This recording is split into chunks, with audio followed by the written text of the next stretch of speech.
Hello ব্রুয়ান, তোমাদের সবাইকে স্বাগত জানাচ্ছি আজকে পদার্থবিজ্ঞানের চতুর্থ অধ্যায় কাজ ক্ষমতা শক্তি এই চ্যাপ্টারটি নিয়ে। সো তোমাদের সাথে অনেক দিন পর নতুন একটা চ্যাপ্টার নিয়ে আসছি, ঠিক আছে? সো যদিও আমি এই চ্যাপ্টারের যত ধরনের সিকিউ আছে সব কিছু কিন্তু করাইছি, বাট আজকে হচ্ছে একটু বেসিক থেকে পড়াবো, ঠিক আছে? গতি এবং বল এই দুটো পড়াইছি, এবং আজকে হচ্ছে কাজ ক্ষমতা শক্তি এবং বেসিক থেকে পড়াবো। এর আগেও যদি ধরো তোমার এক একবারও পড়া নাই, এই চ্যাপ্টার ধরো একবারও পড়া নাই, তুমি জাস্ট আমার এই ক্লাসটা দেখবা, ঠিক আছে? দেখবা যে তুমি কাজ ক্ষমতা শক্তি থেকে তোমার যে বেসিক থেকে পড়ানো হবে আমি সব কিছু একদম বোঝাই দিব। সো তোমাদের জন্য একটা টার্গেট রাখছি, সেটা হচ্ছে এই চ্যাপ্টার থেকে, এই চ্যাপ্টারটা হিউজ বড়, ঠিক আছে? অনেক বড়, সব কিছু ওকে আছে কিন্তু একটু দেখি। ওকে, ফাইন। সো এই চ্যাপ্টারটা হিউজ বড়, সো তোমাদের জন্য আমি চেষ্টা করবো সেটা হচ্ছে 1 থেকে 5টা অধ্যায়ের মধ্যে বা 5টা লেকচার, ঠিক আছে? 5টা লেকচার লাগবে, একটা অনুমান করে নিয়েছি। সো এই 5টা লেকচারের মধ্যে হচ্ছে কাজ ক্ষমতা শক্তি আমি শেষ করাবো। এখন চাইলে পুরো একটা 5-6 ঘন্টার ক্লাস কিন্তু নেওয়া যায়, কিন্তু তোমরা কেউ করবে না। এই জন্য লেকচার ওয়াইজ তোমাদেরকে 5 থেকে, আগে থেকে বলে দিই, 5টা লেকচারের মধ্যে আমি কভার করব, ঠিক আছে? যদি আরও বেশি লাগে তখন এটার পরে আমি চিন্তা করবো, বাট প্রথমত হচ্ছে 5টা লেকচার লাগবে। তাহলে কী করতে হবে? ওই প্রতিবারের মতো যখন ক্লাসটা শুরু করব তখন তোমার হাতে একটু নোট নিয়ে করে ফেলতে হবে, ঠিক আছে? বেসিক থেকে পড়াবো। আর একটা হচ্ছে ব্যাড লাক, সেটা হচ্ছে আমি এই ক্লাসটা রেকর্ড করতে বসছিলাম গতকালকে, তো প্রায় 35 মিনিট পর্যন্ত বেসিক বুঝাইছি, ঠিক আছে? 35 মিনিট পর্যন্ত বেসিক বোঝানোর পর জাস্ট মাত্র আমি গাণিতিক সমস্যাগুলো আর কি শুরু করব, তখনই দেখতেছি কারেন্ট চলে গেছে। তো কারেন্ট যখন চলে গেছে, তো ডাটা কানেকশন কী হয়ে গেছে, ওয়াইফাইটা অফ হয়ে গেছে, যার কারণে হচ্ছে এই যে লাইভ সেশনটা দেখতে পাচ্ছ, এই লাইভ সেশনটা কী হয়ে গেছে, অফ হয়ে গেছে। তখন আর ভিডিওটা সেভ হয় নাই, সো যার কারণে আমাকে আবার কী করতে হচ্ছে, ক্লাসটা নিতে হচ্ছে, ঠিক আছে? খুবই কষ্ট হচ্ছে, তাই না? আচ্ছা, তোমাদের জন্য কষ্ট করতেছি ভাইয়া। সো একটু জাস্ট তোমরা একটু মন দিয়ে পড়াশোনা করতে হবে, ওকে? তাহলে চলো কথাটা আবার আজকে ক্লাসটা শুরু করছি। আজকে হচ্ছে এটা প্রথম লেকচার, ঠিক আছে? ওকে, ফাইন। এখন তোমরা যারা আমার এর আগে ক্লাসগুলো করেছো তারাও অবশ্যই জানো যে আমি কীরকম পড়াই বা কীভাবে পড়াই। যেমনটা হচ্ছে আমি যখন একটা অধ্যায় বা একটা কনসেপ্ট পড়াই, তাকে অবশ্যই এটা বলে দিই যে এই কনসেপ্টটা থেকে কী কী প্রশ্ন আসে বা এই অধ্যায় থেকে কী কী টপিক তুমি শিখতে হবে। এখন দেখো, আজকে যেটা পড়বো সেটা হচ্ছে বল, স্মরণ এবং কাজের সম্পর্ক হতে কৃতকাজের পরিমাণ। অর্থাৎ তুমি আজকে লেকচারটা পড়ে তুমি কৃতকাজ ডাব্লিউর মান বের করতে পারবা। কী বলতো? ডাবল মান তুমি বের করতে পারবা। সো কী আমরা আজকে কী কী শিখবো, আরও সেটা শিখবো, বল শিখবো, স্মরণ শিখবো। সো কাজের যে সম্পর্ক কৃতকাজের, এটাই আমরা শিখবো। আজকে কত 2 থেকে 3-4টা টপিক আছে, অর্থাৎ তোমার কভার হয়ে যাবে যে কৃতকাজ থেকে যত ধরনের প্রশ্ন আসুক না কেন তোমার আজকে কভার হয়ে যাবে, ওকে? তাহলে চলো ক্লাসটা শুরু করছি।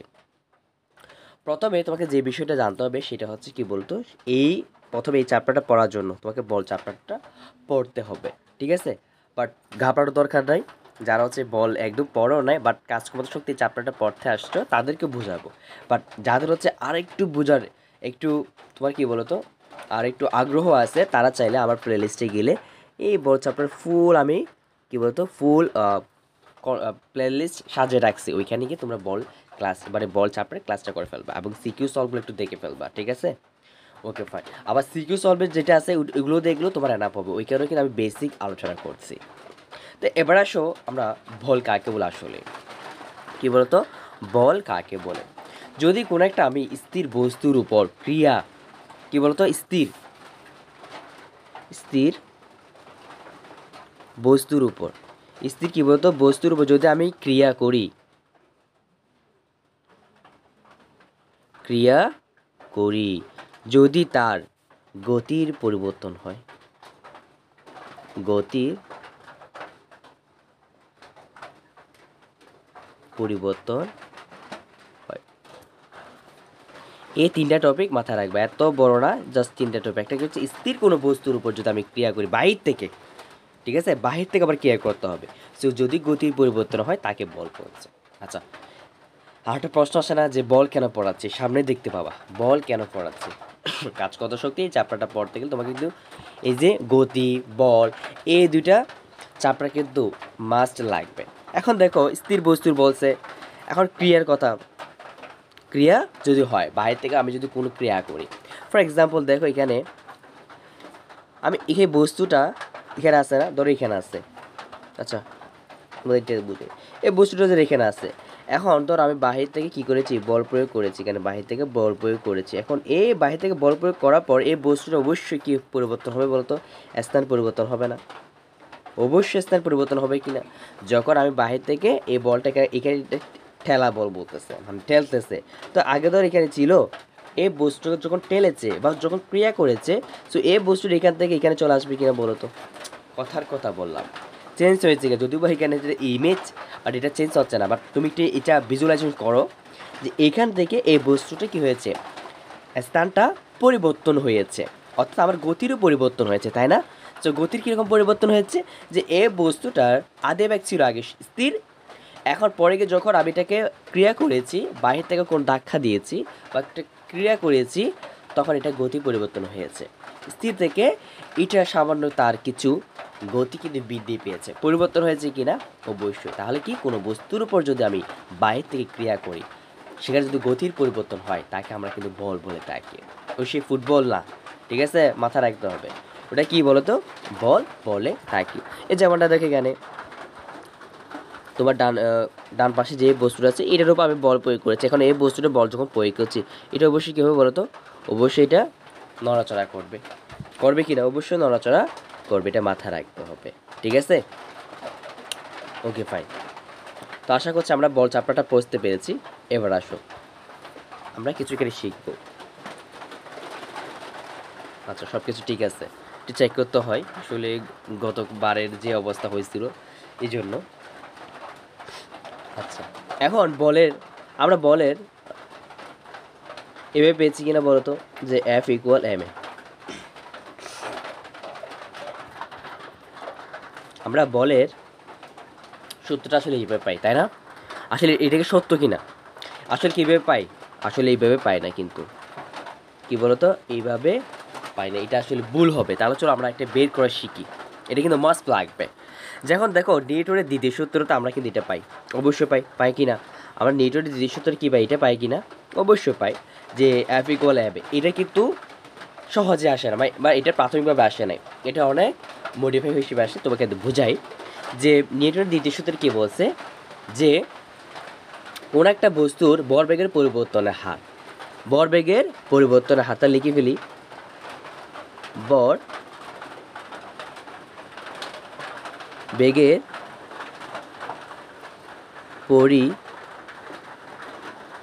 পরিবর্তনের হার এবং প্রযুক্ত বলের সমানুপাতিক। প্রযুক্ত বলের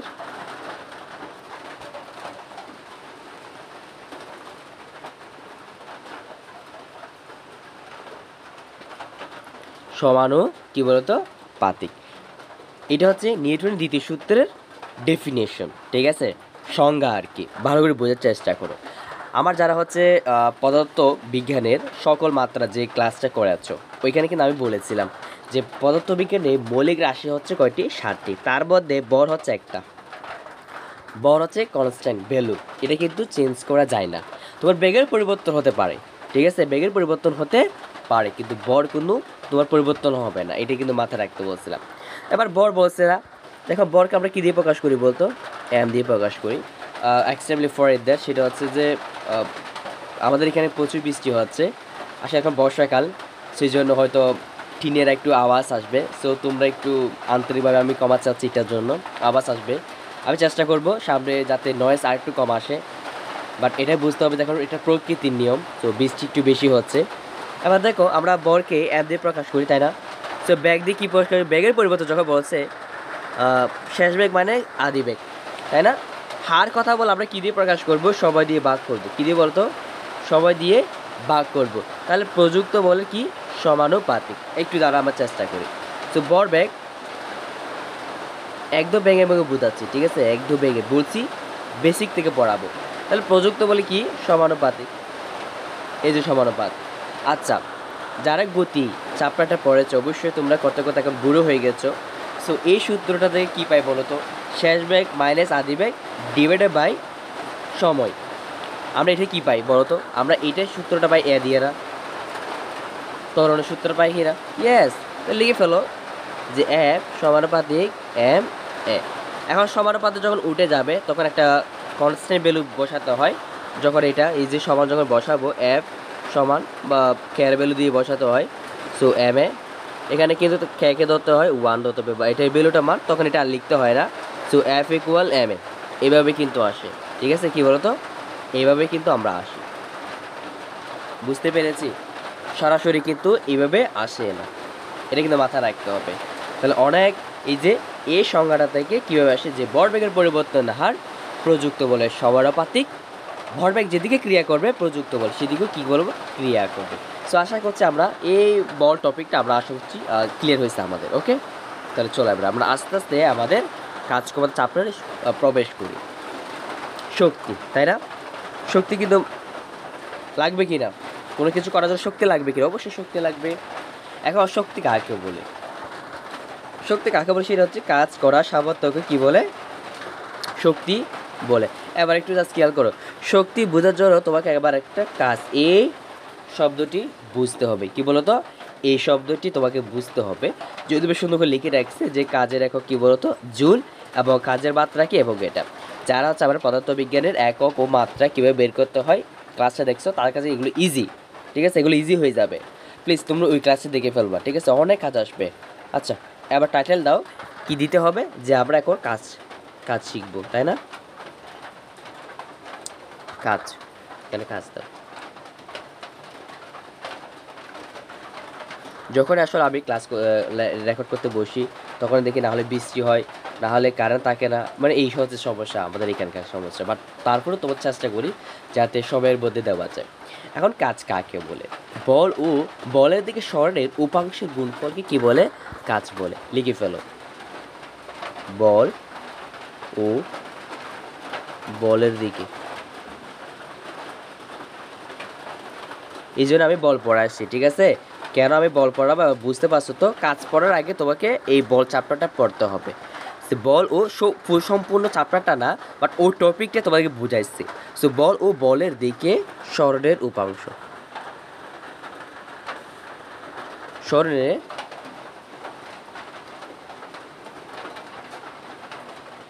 উপাংশের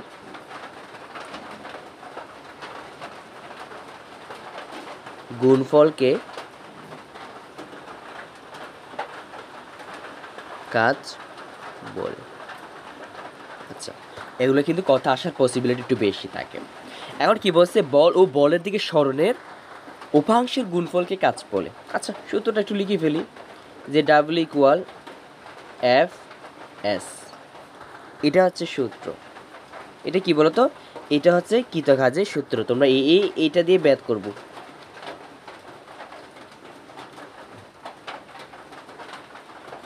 এটা কৃতকাজের সূত্র ম্যাথ করার জন্য, ম্যাথ করার জন্য। তাহলে ম্যাথ করার জন্য কি লাগবে? W equal F S. আচ্ছা, এইটুকু বুঝছি। অর্থাৎ তুমি এই চ্যাপ্টার থেকে তুমি ম্যাথও করবা, মানে এই স্লাইড থেকে ম্যাথও করবা, আমি সঙ্গও পেয়ে গেছি। এটুকু বুঝছি। এবার আসো আরও গভীরে যেতে হবে, আরও গভীরে যেতে হবে। সেটা হচ্ছে কি দেখো, একটু জাস্ট খেয়াল করো। এখন আরেকটা হেডলাইন দাও, আরেকটা হেডলাইন দিতে হবে যে কি ধ্রুব বল দ্বারা কৃত কাজ। ধ্রুব বল দ্বারা কি বলতো? কৃত কাজ। এবার প্রশ্ন করতে পারবে আপনি এটা কী কী লিখতেছেন, আমাদের বইতে এগুলো নাই। হ্যাঁ, এগুলো বইতে না, বইতে থাকলে তো আমি এখন বই থেকে পড়াতাম। ঠিক আছে, এই জন্য তো বলি নাই, শুরু থেকে তো বলছি যে এই চ্যাপ্টারে অনেক ডিটেলস আছে, অনেক কিছু ডিটেলস আছে। তুমি শুধু সিকিউ সলভ করে গেলে হবে না। ঠিক আছে, তুমি মনে করতেছো আমি যদি 25 সাল থেকে যদি 15 সালের উপর যদি সিকিউ যদি এই যে এই সালগুলো যদি সিকিউ করি, আমি মনে হয় এই চ্যাপ্টারটা শেষ হয়ে যাবে। সরি ভাইয়া, এটা তোমার জন্য না। তোমাকে এরকম কথা কে বলছে? এটা তুমি জাস্ট 25 সাল থেকে 15 সাল পর্যন্ত, অর্থাৎ 10 সাল তুমি এগুলো প্র্যাকটিস করেছো, অনুশীলন করেছো, তুমি এগুলো অনুশীলন করেছো। ঠিক আছে, এটা মাথায় রাখতে হবে। অনুশীলন করেছো, তুমি অ্যানালাইজ করেছো যে প্রতিবার বোর্ডে কীরকম প্রশ্ন আসে। তুমি কখনো এই যে 10-12টা সিকিউ বোর্ড সালে সিকিউ সলভ করলে তুমি যে একটা চ্যাপ্টার শেষ হইতে তোমাকে কে বলছে? কখনো হয় না, কখনো হয় না। হ্যাঁ, তুমি হয়তো পাস করতে পারবা, রেজাল্ট হতে ভালো হবে, 2 দিন পর আবার ভুলে যাবে। আমার কি আবার ভুলে যাবে। এই জন্য রিকোয়েস্ট থাকে বেসিক ক্লাসটুকু পড়তে হবে স্যার। ওকে, আচ্ছা ফাইন। আচ্ছা এবার আসি, এবার এই টাইটেলটা কেন লিখলাম যে ধ্রুব বল। ধ্রুব মানে হচ্ছে কি যে কনস্ট্যান্ট থাকবে, আবার বলটা কোনো পরিবর্তন হবে না, এখানে কোনো পরিবর্তন হবে না। আচ্ছা এবার একটু ব্যাকে আসি তো, এখানে কি লিখছিলাম যে বলের দিকে স্মরণের উপাংশের গুণফল কি। আচ্ছা স্মরণটা বুঝলাম, ঠিক আছে, স্মরণ কি বলো তো বুঝলাম, বাট উপাংশটা কি এটা তো বুঝি নাই। এটা কি বুঝি নাই, এরকম প্রশ্ন আসবে বিদায় আমি এই টাইটেলটা দিয়ে বা এই টপিকটা দিয়ে তোমাদেরকে করাচ্ছি কি ধ্রুব বল দ্বারা কী তো কাজ। আচ্ছা আমরা এখন ডাব্লিউ ইকুয়াল টু কী পেয়েছিলাম বলতো, ডাব্লিউ ইকুয়াল এফ এস পেয়েছি। তারপরে এখানে কী বলো তো, আবার বলটা কোনো চেঞ্জ হবে না। কী বলো তো, কোনো চেঞ্জ হবে না।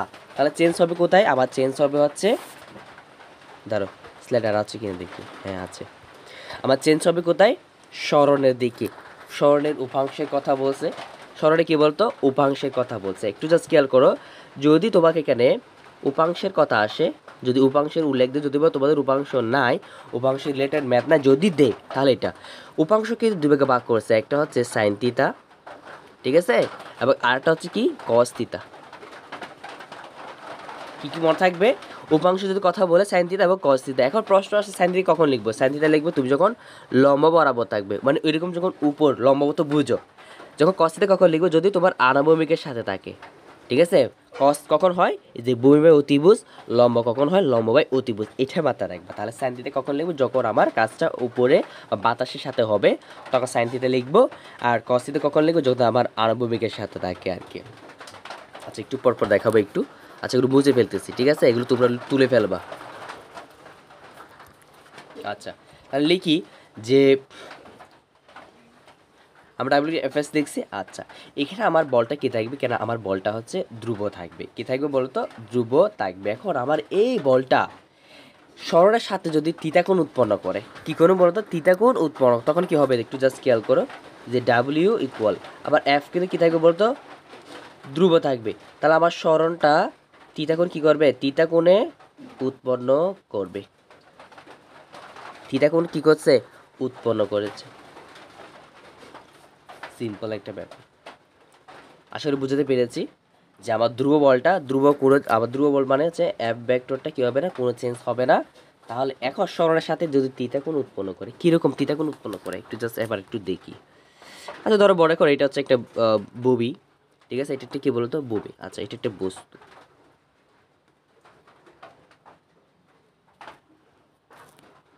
এটা একটা কি বস্তু। আচ্ছা এখন বলটা উপর দিকে কাজ করতেছে না, উপর দিকে কাজ করতেছে, তাহলে এই বলটা এদিকে কাজ করলে এটার সাথে একটা থিতাকোণ উৎপন্ন হয়েছে কিনা দেখো তো। আমার বলটা উপর দিকে কাজ করলে বা এই কোণের সাথে কাজ করলে আবার একটা থিতাকোণ একটা উৎপন্ন হয়েছে। এখন থিতাকোণ উৎপন্ন হওয়ার কারণে বলটা কিন্তু এদিকে যাবে, কোনটা এই গোলকটা কিন্তু এদিকে যাবে, কোথায় যাবে, যে এদিকে যাবে না। যাওয়ার সময় আমার এই বলটা থিতাকোণের সাথে কী হয়েছে, স্মরণ গেছে।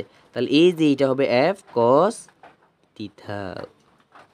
আমি বুঝতে পেরেছি, বলটা তো আছেই। আমার এই বলটা যখন আমি এখান থেকে বাজু করে ক্রিয়া করছি, এই বলটা কিন্তু একটা থিটা কোণের সাথে কী হয়েছে বলতো ক্রিয়া করতেছে। এখান থেকে স্মরণের সাথে হয়েছে কিনা, এই যে স্মরণের সাথে এই যে কস থিটা হয়েছে।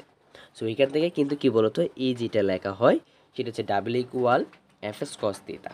যদিও বা তোমাকে এই রিলেটেড কোনো কি নাই বলো তো, ম্যাথ নাই, এই রিলেটেড কোনো কি নাই, ম্যাথ নাই, তো ওইটা তোমাদের লাগবে না যদিও বা, তারপর আমি তোমাদের বেশি শেখানোর জন্য শিখাইছি আর কি, ঠিক আছে। আচ্ছা তোমাদের বইতে হচ্ছে আরও দুটো টপিক পাবা, সেটা হচ্ছে ধনাত্মক বল এবং মানে ধনাত্মক কাজ এবং ঋণাত্মক কাজ, এটা মাথায় রাখতে হবে। সেটা লিখে ফেলে, সেটা হচ্ছে ধনাত্মক কাজ, ধনাত্মক কাজ শুধু এমসিকিউর জন্য পড়লে হবে। যেমন ধনাত্মক কাজ সেটা হচ্ছে কি, যদি জিরো ডিগ্রি থেকে 0 ডিগ্রি হতে পারবে থিতার মান যদি 90 ডিগ্রির মধ্যে হয়, 90 ডিগ্রির মধ্যে হয় তখন কি হবে, তখন হবে ধনাত্মক কাজ। ঠিক আছে, এই সূত্র তুমি অ্যাপ্লাই করবে কখন, আমি আগে আরেকটু দেখাই দিই। যেমন ধর আরেকটা হচ্ছে কি ঋণাত্মক কাজ যদি বোঝাই,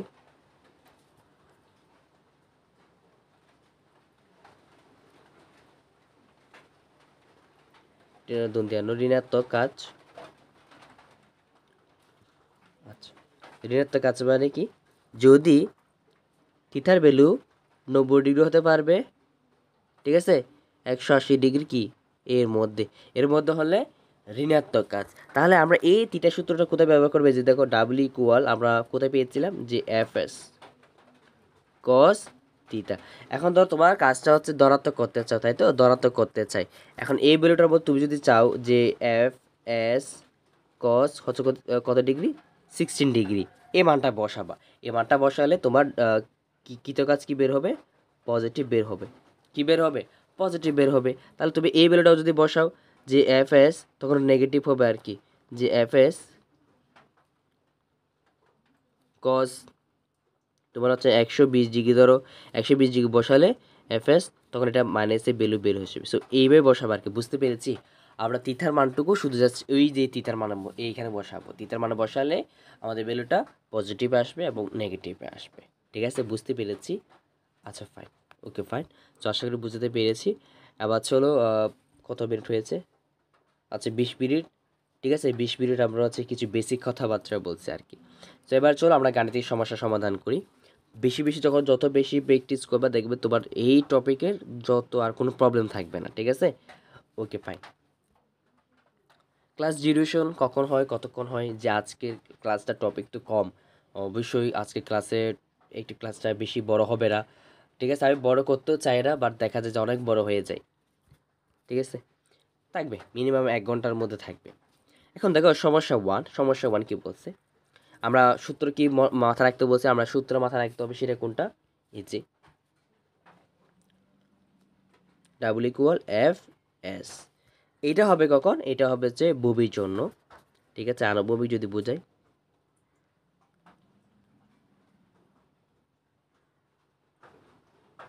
আনুভবিক বোঝালে। ঠিক আছে, আরো একটা সূত্র লেখা যায়, সেটা হচ্ছে এই যে এফ এস। এটা কখন অ্যাপ্লাই করবে, যদি গভীরতা বুঝে,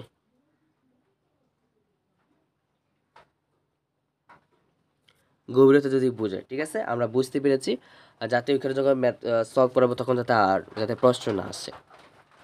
আচ্ছা, এবার একটু দেখি আমরা, সেটা হচ্ছে কি, যে 90 মিটার গভীর কোনি থেকে, কোনি মানে বুঝি আমরা, কোনি মাছে জীবাশ্ম আর কি, মাটির নিচ থেকে যা পাই সেগুলো হচ্ছে কি জীবাশ্ম বা কোনি নামে আমরা পরিচিত। এটা বুঝতে পেরেছি। আচ্ছা, তাহলে কোনি থেকেই 50 কেজি লোহা তুলতে কত কাজ হবে, কত কাজ হবে, আগে দেখবা। আমি না করার আগে তোমরা একটু পজ দিয়ে করার চেষ্টা করবা। ঠিক আছে, ওকে ফাইন। না পারলে তো আমি আছি, তাহলে চলো একটু সলভ করার চেষ্টা করি। এখন কি কি আছে একটু লিখতে হবে।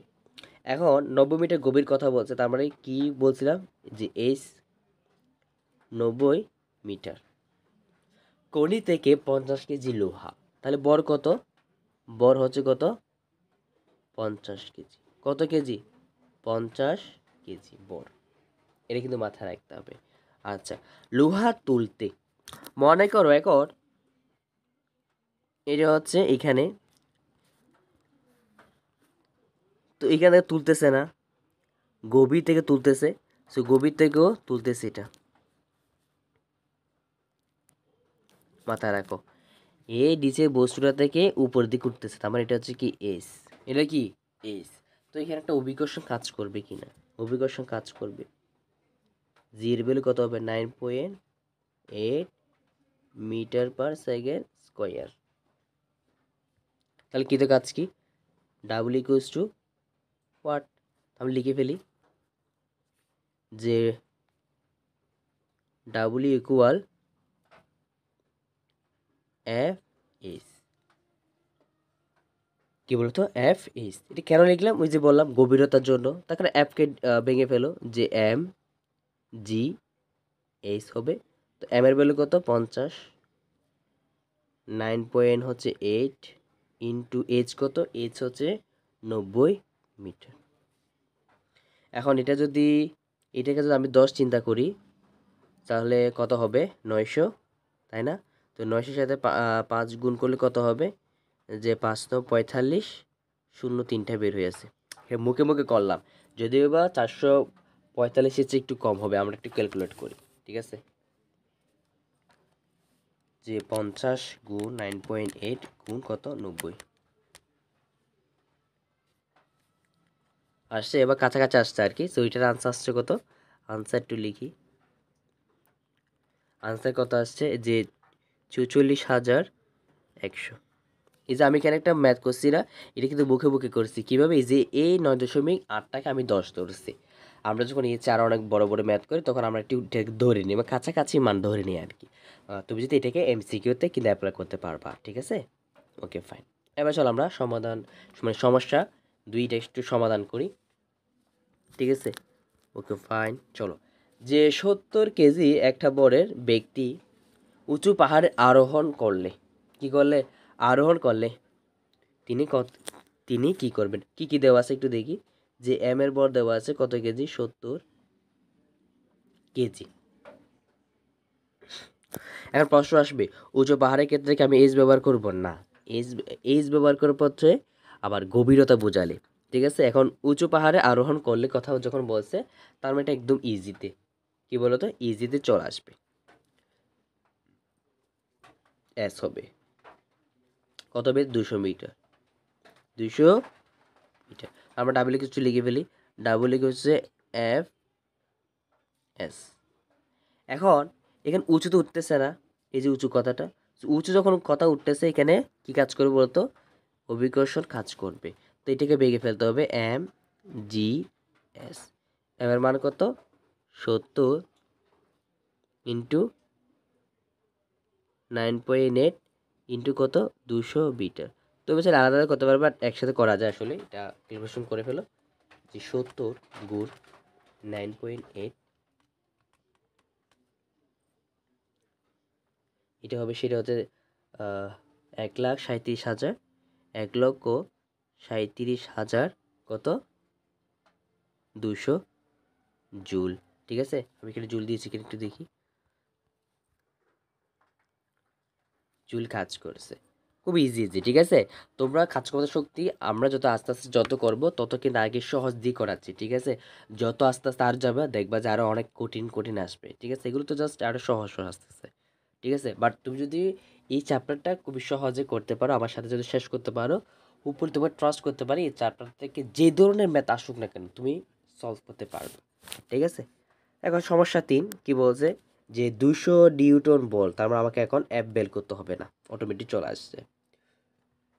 তাহলে কি বলছে, প্রয়োগ করে একটি বস্তুকে বলের দিকে 10 মিটার সরানো হলো, কাজের পরিমাণ কত হবে, কত এজি। দেখো এফ এর মান বলে দিয়েছি কিন্তু, যে এফ ইকুয়াল 200 নিউটন, তাহলে এস সমান কত, 10 মিটার। আমরা লিখে ফেলি, ডাবল ইকুয়ালস টু কত, এফ এস। তো এফ এর মান কত, 200 গুণ 10 মিটার, তাহলে কত আসবে, 2000 জুল। এটা হচ্ছে আনসার, ঠিক আছে? এটাকে তো আরেকভাবে লেখা যায়, এখানে শূন্য কয়টা, শূন্য 3টা, এই যে 10⁻³ জুল, এভাবে কিন্তু লেখা যায়, ঠিক আছে?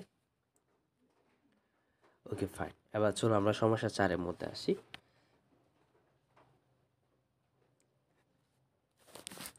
কি বলছে, সমস্যা 4, 60 কেজি ভরের একটা ব্যক্তি 200 মিটার উঁচু পাহাড় চূড়ায় আরোহণ করলে তিনি কত কাজ করবে?